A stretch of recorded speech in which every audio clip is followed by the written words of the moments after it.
you would go to either sixth form or college and go uni. It was just the traditional kind of path. And then once you finish uni at the age of 21, you get a job for 50 years and retire when you're 70. You know what I mean? That was it, the traditional path. But in 2019 today, there is there's so many different ways you can go about things. You don't have to go down that path. Hi, and welcome to episode 1 of The Right Route. That's Liam. He is an e-products manager and host of the Get Work Savvy podcast. And that's Kayode. He's a professional speaker, entrepreneur, and star of the BBC's The Apprentice. And together, we are co-hosts of this podcast. Hopefully you've had a chance to listen to our trailer episode, so you get a gist of understanding what this podcast is all about. If not, why not go back and check it out?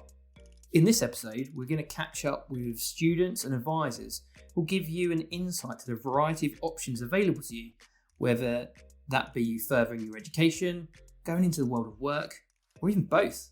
If you like what you hear, don't forget to subscribe to be the first to hear about new episodes when they're being released, and share this episode with anyone you can in any way that you can.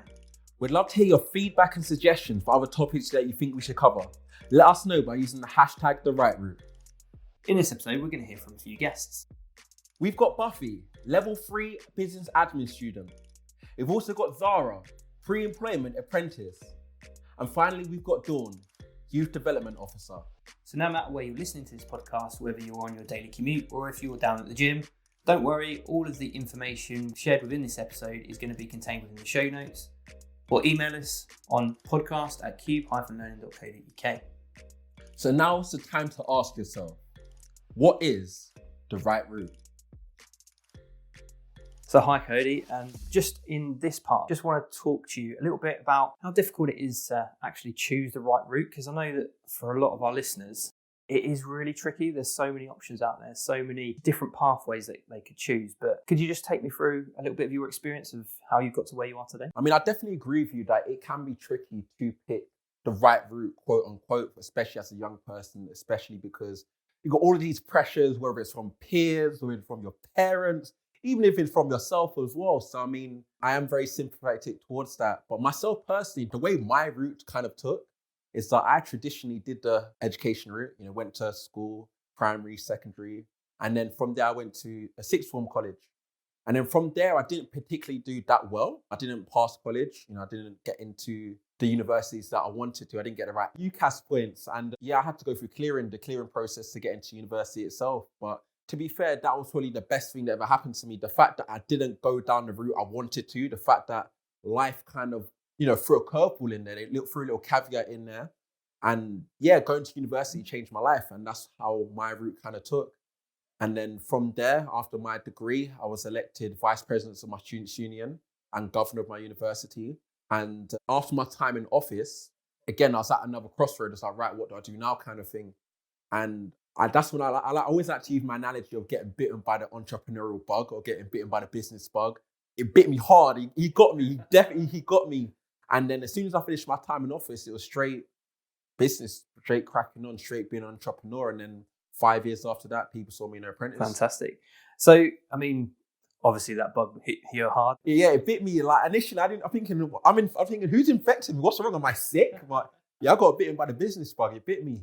So thinking about that then, obviously you spoke about having gone to university and not necessarily taking the right path that you thought was the route for you. I know that we've just kind of gone through that exam season, and there might be some people listening who are thinking, my plans have got to totally change now because I didn't quite get the grades I wanted to do, or they've started going down the route that might not necessarily have suited them. They might have, like you said, had some pressure from peers, whether it's following the crowd of studying something that their friends are studying, or parent kind of putting them up on that pedestal of, you're going to be a lawyer, but actually that might not be what is naturally suiting to that person. So you said that you didn't necessarily go down the right route. Yeah, not at all. I mean, again, even before the education, my initial path I wanted to do was become a footballer. Like, that was it. From the ages of 5, or is that when I could kick a ball? Let's just say 5, for example. From 5 to 16, it was just straight football. Do you know what I mean? Just football day in, day out. It's like, my mum used to laugh, like, it'd be like 7:30 in the morning. She'd be like, why are you going to school so early? I'm like, Mum, you don't understand. We play football before, like, hour and a half before school. And then when school finishes, you play an hour and a half afterwards. It's crazy me thinking about that now, We used to literally wake up at 7:30, go to school, play football for an hour and a half before 9 o'clock, It's crazy. So it's just football. And, I did play to a good level, played at district level, played at county level, had the odd scout in here and there from different professional clubs, never actually managed to be signed to a pro club. And then when you get to the age of 16, it kind of hit me that, right, maybe this route isn't happening for me. So that is why I kind of went to college in sixth form in the first place. And then that's when I got hit again by not getting the grades. So it's like, Yeah, I mean, I think that's an aspiration for a lot of young lads and ladies as well, like that sportsman. And it's not going to happen for everyone, is it? And it's a hard one to face as well. It can be a tough one to face because, like I said, we breathed football. That was it. 7:30 in the morning, going to school to play football. It's like in playground football. Whoever has the ball decides the rules. So I always make sure I had my ball. I decide the rules. But, yeah. Fantastic. When you was at school, was you aware of perhaps some different options that you had, not just university and college? What was kind of your experience? At the time when I was at school, the options were, once you finished year 11 kind of thing, you would go to either sixth form or college and go uni, or just the traditional kind of path. And then once you finish uni at age of 21, you get a job for 50 years and retire when you're 70. You know what I mean? That was it, the traditional path. But in 2019 today, there's so many different ways you can go about things. You don't have to go down that path. Yeah, I think that's, for the listener, it's the reason why we're putting this podcast on, to help you figure out what the right route for you is. And I think that's absolutely sound advice, is that there's not a set route that you need to follow. You could be wanting to be a footballer and put all your passion into that. And if it works out, fantastic, because it does for some people. But equally, it's not necessarily, I know when I was at school as well, it was very much geared towards the results that the school had, to see how many people they got pushed through to college and then to... Yeah, because they got to reach certain quotas. Yeah, and that's not to naysay schools and saying don't study, because absolutely you need to try and achieve the best results that you can get and learn as much as you can. But equally, everybody learns differently as well. And I think that things like apprenticeships, things like traineeships do help people learn as well as getting that education as well. If you want to be a doctor, absolutely, you need to go to college, you need to go to university, but it's not necessarily the only route. And I think sometimes that gets a little bit lost. Yeah, I mean, one thing I do now when I go to, as I'm a speaker, as people may know, so I speak at a lot of schools, colleges and universities, if it is for the young people. But I got an acronym for actually helping people pick that route. So before, once upon a time, I used to tell people, because university saved my life so much, I used to be like, go uni, go uni, go uni. But now I'm aware that that's not for everybody. So now I tell people, look, see, life has been sweet. Sweet being SWEET, meaning that you can do the W, you can work or do an apprenticeship. You can do the E, you can continue with your education. So for example, that's what I did. Or you can do the other E, you can go into being an entrepreneur. That's what I kind of do now. Or you can do T, which is travel. Some people just want to travel and decide that later. Then you might be thinking, Kayode, what's first letter, the S? Well, that stands for Sweet FA. Because some people just generally don't want to do anything, which I don't recommend. So kind of look at it like that as well. That can help you too. That's a great little acronym, that. And you're right, it's not for everybody. Some people just want to do whatever job, earn a bit of money, and then focus on what they want to do in their free time. But I mean, for me, it's all about focusing on doing something that you're passionate about and something that you love. And you spoke about being bitten by the business bug. I didn't know it bit me at first, so it bit me. I'm about me like a mosquito, man. It like thinking, where's that itch coming from? Like, and I realized you got me. But once you found what it is that you've been bitten by, what kind of drives you to do that, I think it's really looking for the different opportunities that are out there and what suits you, because what might suit you might not suit me, might not suit another person. So what was your route specifically? What did you do? I'm very similar to yourself. I went with the W, I suppose, after school. I did go to sixth form. I performed pretty badly. I'm not, my strength isn't necessarily with that traditional education piece with like sitting exams. I just about scraped through to sixth form, talked my way into doing IT at school. What, did you black out the interview? Yeah, like kind of, I got all right enough grades and I think they were a bit lower numbers, not to do myself any injustice. They had to put one more seat there. Oh yeah, not Liam, we're taking. But that was my strength. I did all right in IT. But then I went to sixth form. I didn't do too great. I got 2 Ds and an E when I did computer studies and also business. And I just thought money's the future. Like I just need to get out there, earn some money, I'll figure it out. Then I went out into the world of work, and supermarket job is absolutely fine for some people. If you want to be the best supermarket worker in the world, absolutely fantastic. But it wasn't for me. I realised that I needed to do something different, and I did actually end up going back to university. But because I had that poor performance at sixth form, like I was kind of written off. and I wasn't supported necessarily. I did the application myself, and again, I had to go for another interview process, and I went back to uni. But equally, like when I graduated from uni, so I did go through that process, got a decent grades. I chose a non-exam based degree, so like I had one exam the whole time, which was awesome. Wait, you had one exam Yeah. your whole time at uni? So we had exams, but one graded exam. So it was a lot of project work and dissertations. Really? And things like that. What was your degree title? So I did computer information systems and digital special effects. So that was kind of like the specialist area I could choose. So like we created products and a lot of project work that you could work on to kind of help you out with that. So I was really lucky that I only had one exam. Yeah, you're lucky. Like, you know what it is? It's like, for me, like when it comes to university, you got what? You got your essays, you got your exams and your presentations, typically, right? Mm-hmm. Exams were probably my weakest things. Presentations, I used to bat them out of the park, as you can imagine.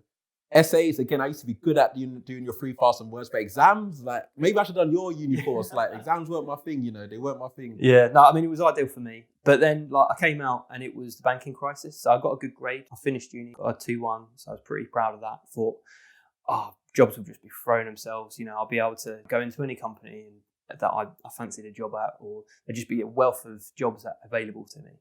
But for what I actually wanted to do, I did a degree that was a little bit jack of all trades, but not master of any. So my experience levels weren't necessarily... So you didn't niche down or niche, as we were joking about, or niche. Yeah, or niche. You didn't niche down, as Americans say. American listeners might be associated with. But I kind of had a really broad experience with that. And experience being the word that is really important, I think, for me. I have now found my way back into, I went back into the world of work, had to go back to the supermarket, figured out what I wanted to do, got into training, and then... So I think that's important to touch on, and the fact that you had to... So you started in the supermarket, you went out into the world, and then you went back to the supermarket. So it's like, did someone throw you a boomerang or what? I mean... I did go back and work there in the summers and Christmases and stuff, and I thought, this is the last shift I'll ever have to do. But yeah... Literally, 6 months later, 6 months later, back. But then I think, so do you think it's important then for people when trying to look at what route they want to take, that sometimes you do have to go back? Yeah. Do you think that's quite key then? Or? I think it's about being sensible and getting over yourself a little bit. So you can take that step back if you need to, kind of assess where you are. And like the kind of idea of the show, is figuring out how to get to that right route. It's not necessarily the right course, but will that course give you the skills that you need? Will that course give you the experience that you need to be able to go and find a job? But then I think that when it comes to finding the right route, I think the only way you are going to know is by doing so many different things. Because I remember, I swear to you, I think I've done for me to get to where I am now, if people think that's an accomplishment, I don't know. For me, I guess I'm quite humble. I just think it is where it is. But it's that's because I've just done so many different things to help me establish what I want to do. It's you got to look at it, the first pioneer in a country, if you're trying to figure out what berry is the one that's not going to poison you, the only way you're going to find out is by eating all the berries and then just hoping, okay, that one's poisonous, that one isn't. It's the same thing when you want to pick your kind of route. It's right, you try a lot of things, right, I don't want to do that. Then you can kind of X off anything in that category. Let's try this category. So you got to taste the berries, I think. You have to kind of taste the berries to see what it is you like, see what you don't like. Then you can kind of funnel in on what you fancy. Yeah, I think that's spot on. One thing that some people don't really look at as an opportunity is work experience. I remember when I was at school, work experience was just, what am I going to do for 2 weeks? There's a few people I know that went to work experience, thought that was an incredible job, and that's what they're now doing as their job. From their year 10 work experience? Yeah. Wow, that's amazing. I've got a twin brother. And you're a twin? Yeah. And, wait, so am I speaking to Liam or can I see your ID, please? Not identical, so it is me. All right. Okay. But he knew as soon as he went to that work experience, that's what he wanted to do, become a dispensing optician and been highly successful with that. But for me, I was a bit like you with the berries, and I didn't really know. You had a few poisonous ones along the way. I went and did some work experience in estimators, and that was, in the greatest respect to estimators, really important, but quite a dull job. You had to try the berry though. You had to try the berry to know that's not what the berry you want to eat every day. You know what I mean? And now you kind of... Because at the time, the reason I chose that as a work experience was it was my uncle, and he is highly successful at being an estimator. What is an estimator? I don't know. I mean, before you can I guess what an estimator is? Yeah, go for it. Is estimator, if I tell you what is 20 times 16, you give me a rough answer? It is kind of like that, to be fair. The particular estimating job that I went and observed was they worked for a building firm. And Okay. so they've got the designs, they've got the plans. So estimating the cost of a building project or something Okay, like I'm with that. you. So they've got to take into consideration all the bricks. Are there going to be any damages? How much cement do they need to buy? How much time it's going to take for people? That kind of stuff. So that was one of the first berries you tried then? Yeah, and it was not a berry I enjoyed. No, okay. No, but again, at least you now tried that berry to know that that's not the berry you're going to keep consuming. So then what do you think then? How do people know when they have found what berry it is? Like, how do you, like, if we're saying you got to try all these different berries, right? Taste that berry. But how do you know when you've got the right juicy one, that right succulent one that you want to consume every day? I can only speak from my experience, and that being that I generally love what it is that I do, and I don't necessarily think of it as work, if that sounds weird. Like I wake up and I'm super keen. I'm busting to get working on that project, and I'm really passionate about, you know, making that thing work. And I don't know, there's just like that something inside me that just says, yes, I can't wait to do it. And again, from my experience, I just think that when you know, and no one's, I might be able to give you that example for me. You might have a different example. Yeah, 'cause that's the thing, Liam. It's strange. Like you found your berry. I don't know. Let's take away berry. I don't know why we're stuck on berries. But the thing is, a lot of people might be shocked at me saying this. I don't know if I found my berry yet. Yeah. I generally don't know yet. All I know is that I just simply try to do the thing I most want to do each and every day. I mean, I don't know if I found my right thing yet. I mean, I love the Japanese concept. The Japanese call it your ikigai. I don't know if you've heard of that concept before. I'm not familiar now. The Japanese call it your ikigai. It's like your reason for being. It's your reason for being alive. Or the French call it your raison d'etre. Let's throw the French in there, right? And what the Japanese concept of ikigai is the thing that, if you imagine 4 circles overlapping, in the middle is the core of each 4. It's being, what are you good at? It's what do you most love to do? What does the world need? And what will people pay you for? Because you can be stuck on each one of those. Let's just say what you're good at is, I don't know, let's just say you're good at Juggling. But if you don't love it, you don't necessarily want to do it. If the world doesn't need it, you don't want to get paid for it either. So it's really finding your ikigai or your raison d'etre, your reason for being. So it's like you found what you're good at. I'm assuming your job is what you're good at, right? Yeah. Do you love what you do? I do, yeah. Does the world need it? Indeed, yeah, because I've Obviously got a you've got job. a job. Yeah. And are you getting paid to do it? Indeed, yeah. Great, you found your ikigai. Whereas for me, it's like, I don't know if I exactly found something that overlaps in every one of those circles. So what I want people to really take from this is that you don't necessarily have to find it right now. Yeah. I mean, I'm assuming our listeners will be maybe 16 to 18, or it could be a bit older. Even if you're 60 and you still haven't found it yet, that's okay. You can keep trying the berries, because I love the actor from Black Panther. I don't know if you watched it in 2018 when it came out. One of the women in there, one of the elders, apparently she's like 70 or 80. She's only just got into acting now. Mm-hmm. So she's found her berry at 80 years old. It doesn't have to be now.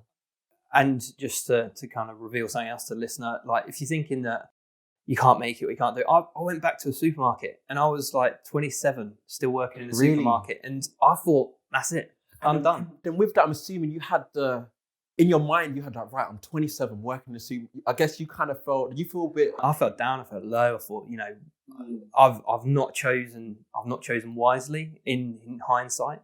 But equally, like when I've been asked the question before, like, would I do it again? I would go the same route that I took. And I would say that, like, there is no wrong route. It might be that you've tasted the berries as we go through this episode. Yeah.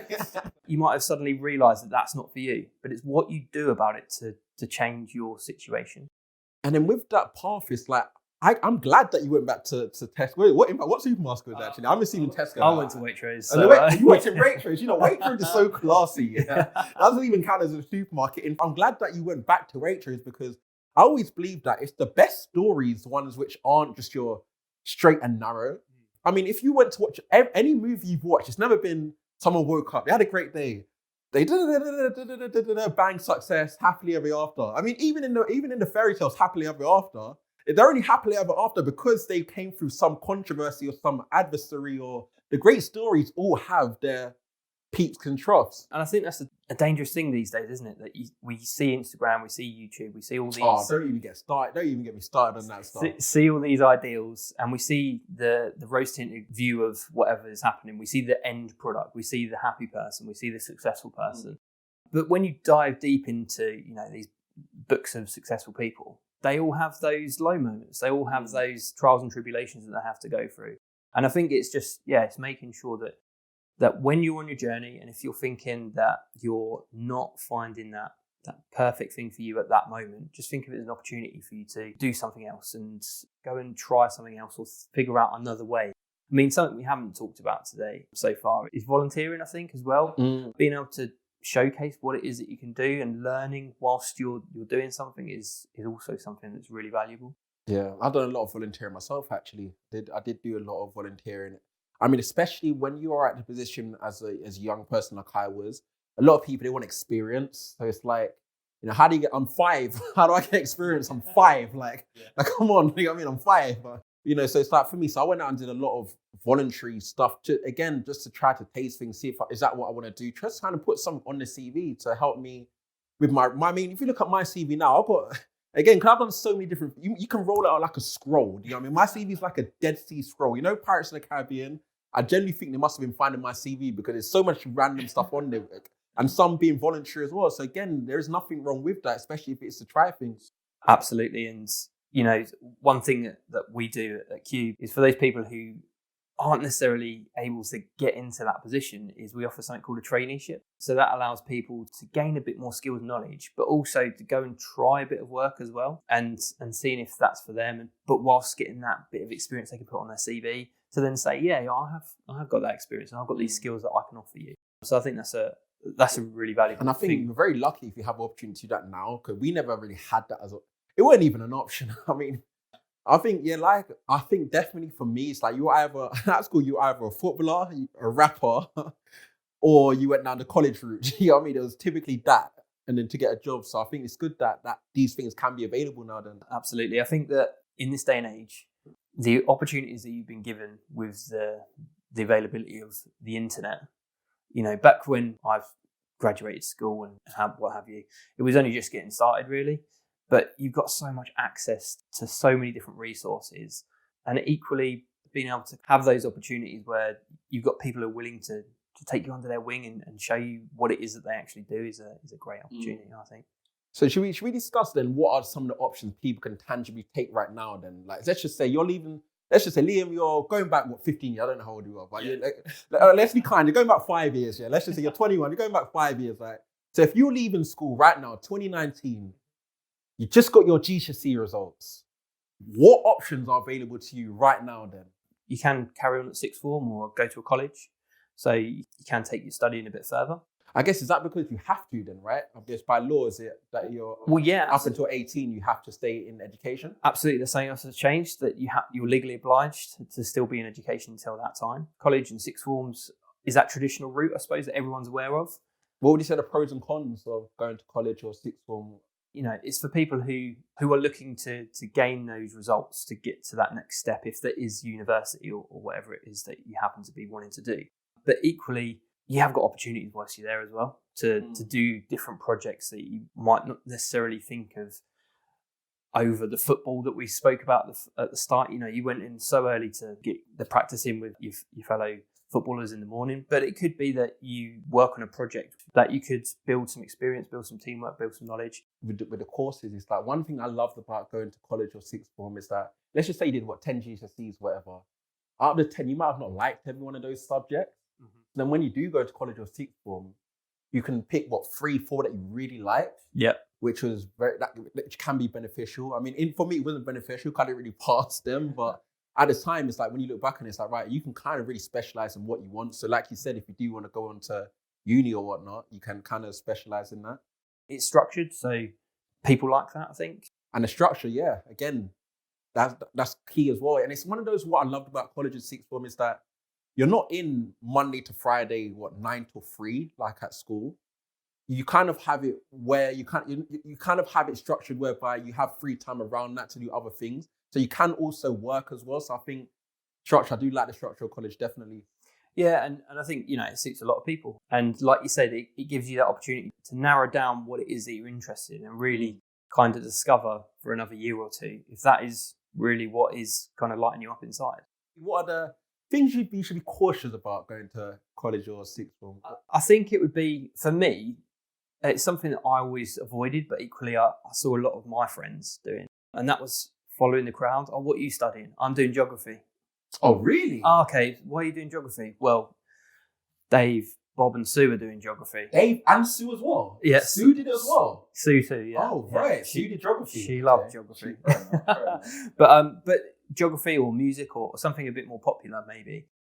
But people would often get comfortable in that friendship group and think, oh, I'm going to choose that because I know my best friend's doing that subject. So I want to spend more time with my best friend. And for me, it's being brave and doing something for you. And because when you get to the world of work, you might not be able to go and work with your best friend, if that makes sense. I guess for me, we had a similar experience whereby I'm from Catford in South London. I went to school like in Lewisham Borough.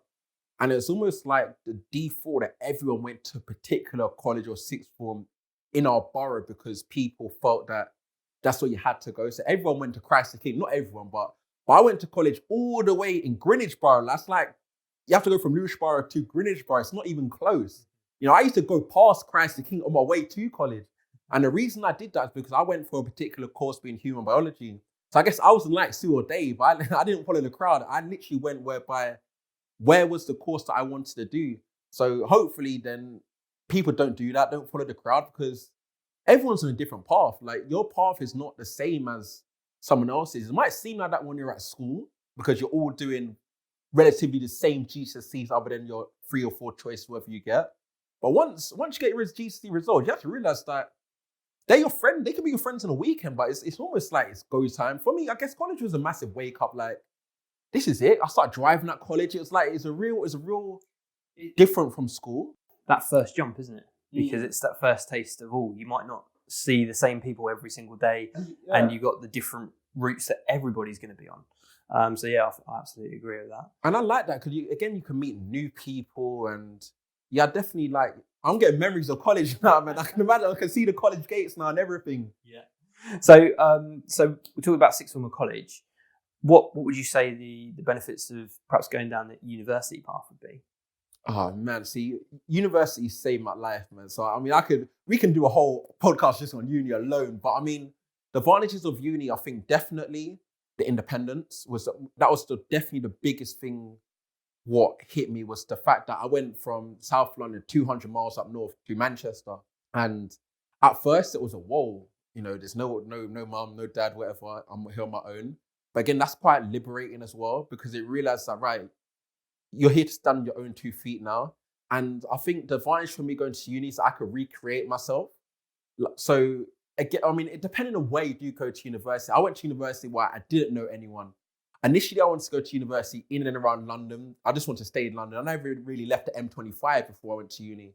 But because I didn't pass college and I had to go through clearing and the only uni I could go to was in Manchester, when I went there, no one knew who I was. I could have said my name was Liam and you'd have to believe me. Like, you don't know who I am. And back then, we never known Instagram or Facebook. You couldn't check on anyone. I just became who I wanted to be. So when I did go to uni, I decided, right, what type of person do I want to be like? And I just recreated myself and yeah. Yeah, I suppose it gives you that fresh start almost. Fresh start, that's what it is. Fresh start. New berries. You're in a new forage. You're new foraging, new berries. I mean, I suppose the big potential negative with uni, like as much as it gives you that opportunity to grow and to reinvent yourself and have those different experiences, is going to be the cost factor. Of course. Because, I mean, I was lucky enough to go to uni just before the massive hike in fees. Were you a 3K person as well? No, yeah, absolutely was. Yeah. But yeah, I mean, it's just huge now, isn't it? What's it, 9K a year, right? So that's let's just say 27K. And that's without all your living costs. Yeah,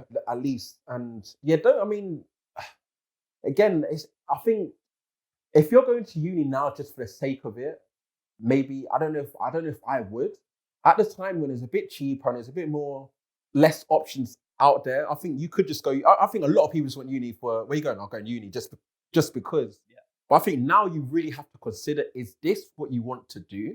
I think, back in the day, it was just the transition, the next phase of it's just like, you learn to walk, and then you kind of like, it's just literally a next step. But now it's like, I mean, okay, if you had a choice today, in today's day and age, would you go uni again?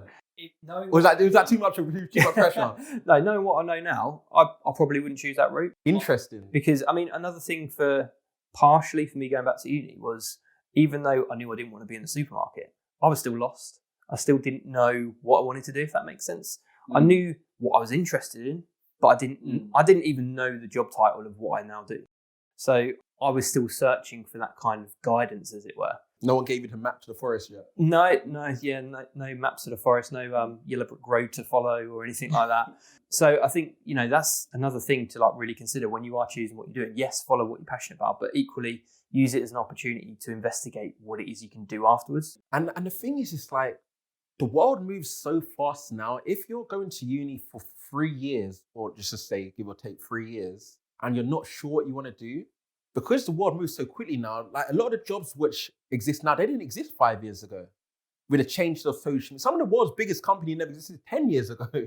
Your Ubers and stuff like that. So the world moves so quickly. If you're stuck on a path whereby you're not too sure if this is exactly what you want to do, maybe is uni the right thing? Or do you think that you should only go to uni if you're absolutely 100% sure? It's an individual choice, I believe. But yeah, I mean, I think that you need to go for the right reasons and not just the next. Not the reason why we went. Yeah. Because it was the next. Not because I was, a bit lost or following the herd, or a bit lost for what it was I really wanted to focus myself on. When you think about it, with the internet nowadays as well, you can learn so much for free. True, Yes, it's actually so true. You got so much even in business. In fact, a girl DM'd me the other day on Instagram asking me for I don't know, she said like what books, or she wanted to pay money to get some business knowledge. I was like, you got Google. Like, a lot of the things I learn now, you just learn them for free.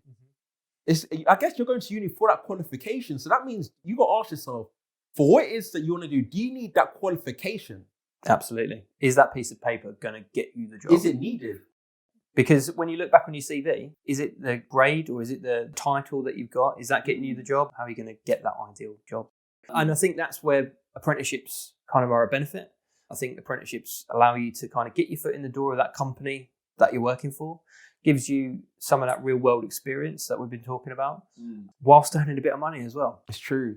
I mean, or you can just combine the two, right? Do a degree apprenticeship.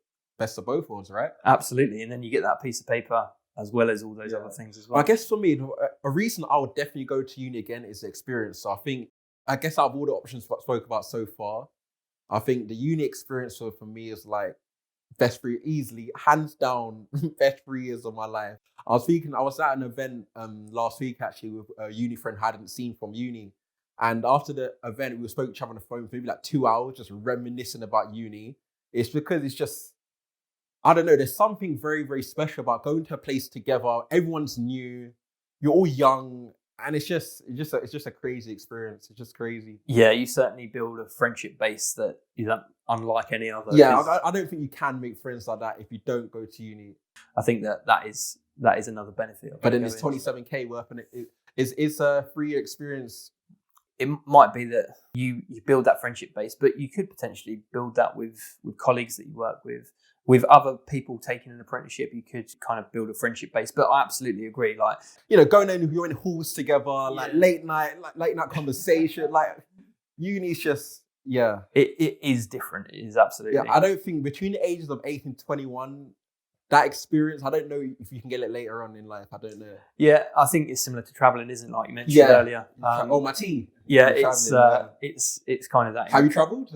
Only for like a couple of months. I wasn't lucky enough to go. At a time? So I went away to Australia and that kind of. I did Australia. So where did you go? I went to Sydney. I visited Sydney for a couple of days, but based in Brisbane mostly because one of my best friends was getting married out there. So what do you think though? So I know that what do you say that as a young person you have to stay in education till 18, right? So yeah, you have to stay in some form of education till 18. But what I would say is, would you recommend traveling then? Like, is that another option people can take then to travel? You have to be in education till you're 18. Yeah, then after that you. So it could be if your aspirations are to travel, is picking an option that can get you some skills, some knowledge, maybe a qualification or two before you then go on and make that journey to travelling, because that could be an experience that opens your eyes to other things as well. Yeah, definitely. I've done Australia, done all across America, and it's like, I think one thing that I think in life, I think one of the massive skills that helps you be successful in life is being able to communicate and be around people from different areas of the world, different personalities, blah, blah, blah, blah, blah, blah. And when you travel, when you're just in different countries, you're forced to interact with, I've got Polish friends, I've got friends from Mexico, I've got friends from Bolivia. It's like, and having that many different connections, people from different backgrounds helps you. Because I think one thing for me, I remember when I first started my first job, for example, that was hard for me in the sense that I wasn't used to interacting with people who are just not within my immediate circle. But traveling definitely can help, get your wings out there, interact with other people, and maybe it's an option for people. Absolutely. If you like what you hear, don't forget to share this episode with anyone you can, in any way that you can. And don't forget to use the hashtag #TheRightRoute. Links to websites and any references we've made can be found within the show notes. You can request these and ask any questions you have using the email address podcast@cube-learning.co.uk. Remember, Cube is spelled with a Q. So now we're just going to speak to some people who've got some real world experience as well as what we've gone through as well. Because I know me and Kayode, we've gone through that university route, but let's hear from some people who've gone through perhaps some routes that people might not have as much knowledge about. So just wanted to kind of welcome you to the podcast. Special guest. Woo! Make some noise. Make some noise. Well, thank you for coming in. So could you just introduce yourselves to the audience just to give them an idea of who you are? My name's Zahra and I did a traineeship with Cube and now I'm the Pre-Employment Apprentice. Yep, so my name's Dawn Greenwood and I'm a youth development tutor recruiter for Cube Learning. Hi, I'm Buffy. And how old are you, Buffy? I'm 17. 17 years old. Great age. I know it is. Work-wise, I'm working for a British bathroom company in an apprenticeship of Level 3 Business Administration. Fantastic. And how did you find that route? I found that route, it was a hard route to find, but when I first started, I wanted to do hairdressing. So I went to 2 hairdressing placements first and found out they weren't for me, so I went to a British bathroom company and did 4 weeks of training there. The first 4 weeks were the traineeship, and then on my last day, that's when Cube workers came over and just said, next week you've got the apprenticeship so you can start and come again on Monday. Awesome. So you mentioned, you wanted to do hairdressing initially. Is that what you wanted to do? Yeah, initially that's what I wanted to do. It was alright. It was just a bunch of cleaning at first. So did you actually want to get down to do the hair, or did they just got you doing cleaning? Is that what happened? It was just the cleaning first. I've only got to wash hair, or touch hair actually, on my second traineeship. And it was on the last week or the third week of being there that I've got to learn how to wash hair properly. Okay.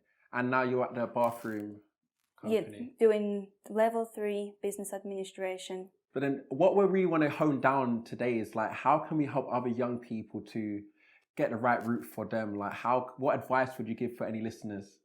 The advice I'd give is at first, just try what you think you want to do first. And then if it's not what you want and you realise, hang on, this isn't what I want to do, then you go to the next thing that you've always wanted to do. Then just keep trying until... Trial and error. Yeah, just trial and error. Just keep trying until you find what you want to do. So, Zahra, take us through your experience of what a traineeship is. So when I left school, I didn't really know much about traineeships. And I did try to apply for some apprenticeships, but with other companies, it's quite different with Cube because you have to get certain grades. And I think that kind of put me off. But when I heard about Cube, I really enjoyed the fact that they're not really bothered about what grades you got. They're still willing to help you. And when I started off, I didn't pass my maths, so I needed to work on that. So I did a Level 2 functional skills, which I passed. And I started off with childcare. I really did enjoy it, but there wasn't an apprenticeship in childcare. So I thought I'd try something different, and I did work experience in business admin at a company called Connections, and I really enjoyed it. I enjoyed communicating with different people and helping them find apprenticeships. And then I'd found out that Cube were looking for someone, and then I went for an interview, and here I am today. So when you left school, 16? Yeah. So is it last year you left school? Yeah.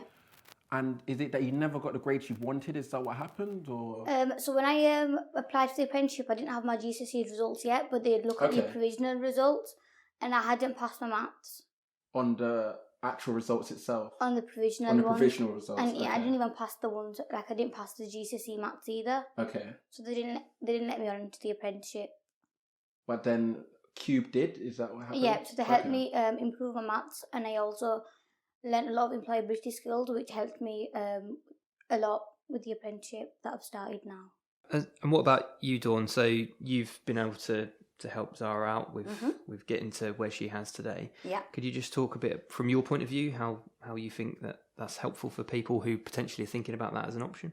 Yeah, so a lot of young people are coming out of school at the moment, maybe a bit unsure. So I am working with a young guy at the moment who a bit unsure whether he wants to go back to college. And like Zahra said, a traineeship gives them the taster that they need so they can experience it and understand what working life is going to be all about. And from your experience, and why do you think a lot of people are unsure? And why do you think that is? I think it's because when you're at school, they don't really explain to you the different options you can do. They just talk about sixth form and what you can do in sixth form, but they don't really talk much about apprenticeships. So in today's episode, we're all talking about the right route. Like, how do you know what you're doing is the right thing that you want to do? I think with a traineeship, it's kind of, you learn so much that you wouldn't expect to learn. So, for example, if someone did business admin in college, it's so different to a traineeship. Because when you're doing the traineeship, you learn so much about what you're going to learn in the apprenticeship. So it's like that stepping stone. Yeah, and it's helped with my confidence because before I even started anything to do with my apprenticeship, in a nutshell, I wasn't as talkative and I had like really low self-esteem. So when I started, I was like, right, I'm not going to talk to anyone. I'm just going to do what I need to do. The only person I went for help was Mel, one of the office directors. And then the more time I spent in that environment, the more people I got to know, the more the questions I knew what I need to ask when you need help. Yeah, it's not being scared to ask, is it? And I think that was like me. I didn't do an apprenticeship or a traineeship. In my first job, I was the same. I remember I was on the shop floor. I didn't want to speak to anybody at all. It's like I used to put the clothes on the mannequin and just want to pose as a mannequin, so no one knew I was even in the shop. So, but over time, yeah, you're right. You do gain confidence, and you're able to talk on a podcast like you're doing now. So you are definitely not shy anymore, right? Oh, definitely not shy. Good. great stuff. Is there anything that you guys have thought that you want to share with anyone who's listening who's a bit lost or not sure what to do? Don't be shy in talking to them. I mean, when I first met Jenny, I was shy, I wouldn't talk. It was my mum who was speaking. My mum doing the forms. And even though I had to wait 2 months before getting into a traineeship, some people will have to wait. It's just, you don't give up though. And if you know that you won't get it, you don't let it show on your face. You just got to hold your chin up high and then just do all the coursework you need to do and just get all your levels and everything that you need. Okay, fantastic. What about you, Zahra? Any tips or advice for the listeners? I just say to them that try your best in anything you do, because I think a lot of learners, when they come in and they struggle with their maths and English, they just give up really easily, and I think they shouldn't, because it helps you get so far when you apply for apprenticeships. I hope you really enjoy coming on today's show. Oh, I did. Thank you. Tell all your friends to listen. I hear you speaking on it too. And yeah, enjoy the rest of your day. Thank Oh, you. You too. So thanks once again to Buffy, Dawn and Zahra. It was awesome hearing your stories and how you got to where you are today. We hope that's helped you to find the right route for yourself. And remember that if you are feeling a little bit lost and not sure what to do, then by all means contact us on the email address podcast@cube-learning.co.uk. Also, don't forget to subscribe to be notified when upcoming episodes are released, including the next one on how you can prepare for the world of work. Take care, and we'll speak to you soon.